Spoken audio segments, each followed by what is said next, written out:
All right, guys, final day of practice on Kentucky Lake before the Walmart FLW Tour event. I'm joined by Mark Daniels Jr., a threat everywhere we go, all over the country. Mark, how's it been this week? I don't know about a threat everywhere we go, because I got some weird mojo going with the TVA right now, and here we are on Kentucky Lake. So we'll see how the tournament comes out. But you know, I've been out there staring at my Garmin units like most guys, idling around on a lot of these ledges, trying to locate them. There are some fish out for sure. The tournament will be one out. We kind of all know this, but it's going to be more or less who can locate the most schools that haven't been tampered with and that you're not going to have to share with the rest of the field. I think is going to be the key this week. Yeah. How many, maybe you don't want to say this, but how many schools would you say you've located? I'm going to go ahead and ask. You know, I haven't really located, you know, what I would consider a school. You know, there's a lot of groups. I think there's still a lot of fish wrapping up spawn, and they're still coming as time progresses. But as of right now, you know, there's those pods of, you know, 5, 6, and 7, you know, that I'm seeing, and I'm able to get a couple of them to bite.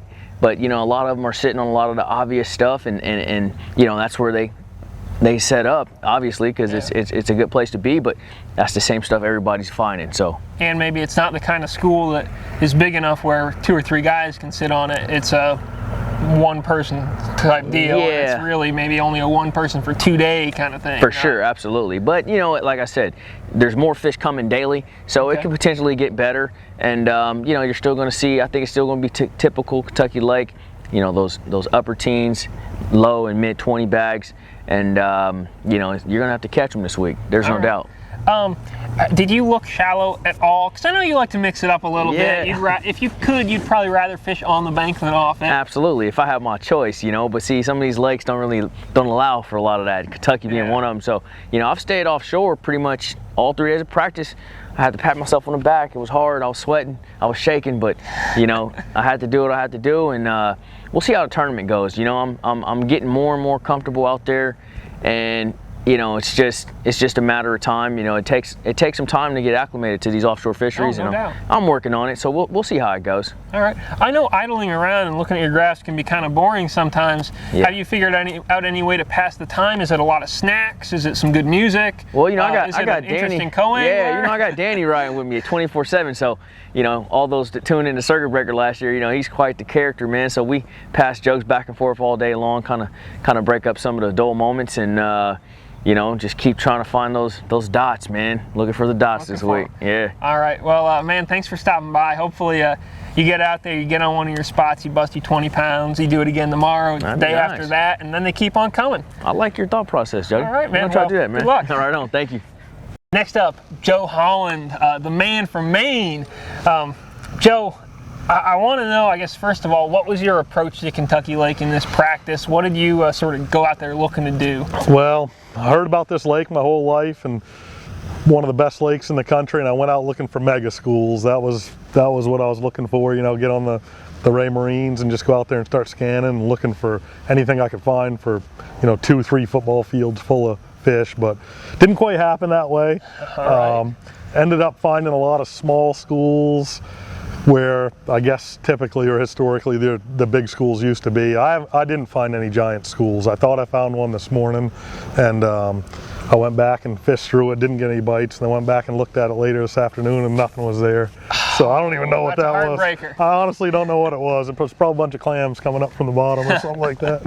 All right. Now I know at Pickwick you had some trouble with the offshore deal, and granted it wasn't on there at all, but you just finding them and sort of setting up, it was a little new to you. A little more comfort level this time around, you think?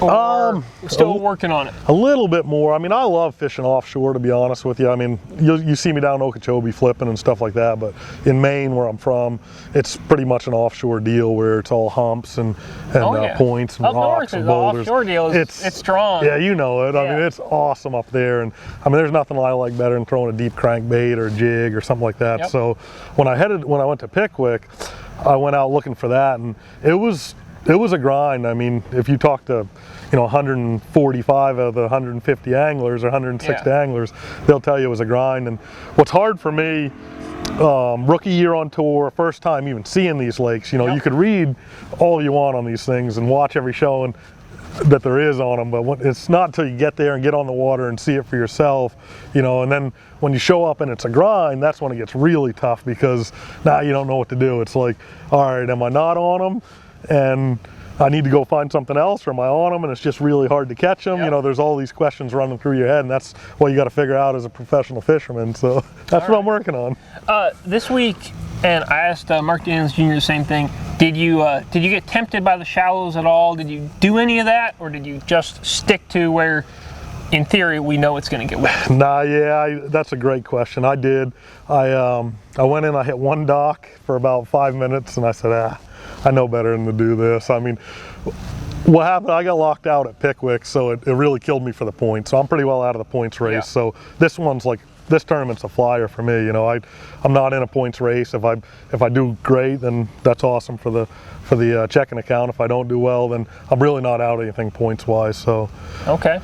So I knew I had to get off the bank, and I mean, there's guys that'll probably cash checks on the bank. I went in, flipped too. I flipped some nice wood and some laydown, some grass, and I ran a couple of stretches of that. Got a bite here or there. Yeah. I know there's some shallow guys that are actually catching them.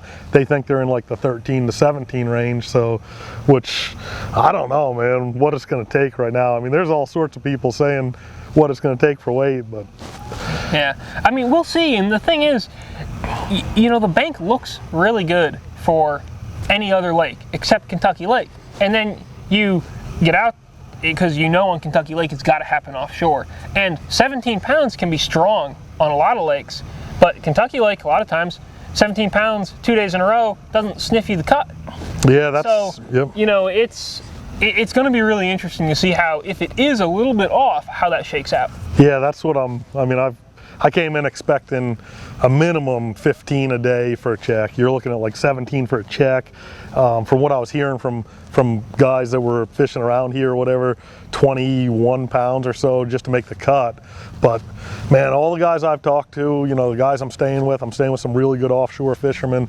Everybody's saying it's a grind. I mean, I'm talking to some seasoned veterans that have fished here 15, 20 years that, you know, they call one fish day one, two fish day two, and nothing today, or five limits today. Now, it's hard to put those numbers together when you're scanning. They're not always trying to catch fish. Right. They maybe catch one, and they're like, all right, those are bass. Here's the next school. I'll just mark that one. Exactly, yeah. Yeah. All right. Well, so, Joe, I tell you what, it's, as always, a pleasure talking with you.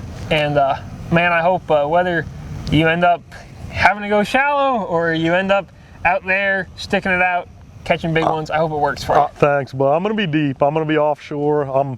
I think I might be a little bit deeper than a lot of other guys, at least the guys I've talked to. I got my bites anywhere from 35 to 23 foot, which, you know, I started looking there and it wasn't working out too well, and then I went a little shallower. I know like the wheelhouse here is like that 12 to 20 range from what I've heard. But for me, all my bites are coming a lot deeper than that, so I'm going to go a little bit deeper, and if I can put a few in the well early, it makes it a lot easier to chase the rest of those waypoints I got out there that I don't know if they're catfish, drum, or bass, or what it is. Well, it's Thursday is coming right up. It's about time to find out. Good luck, man. Thanks, bud.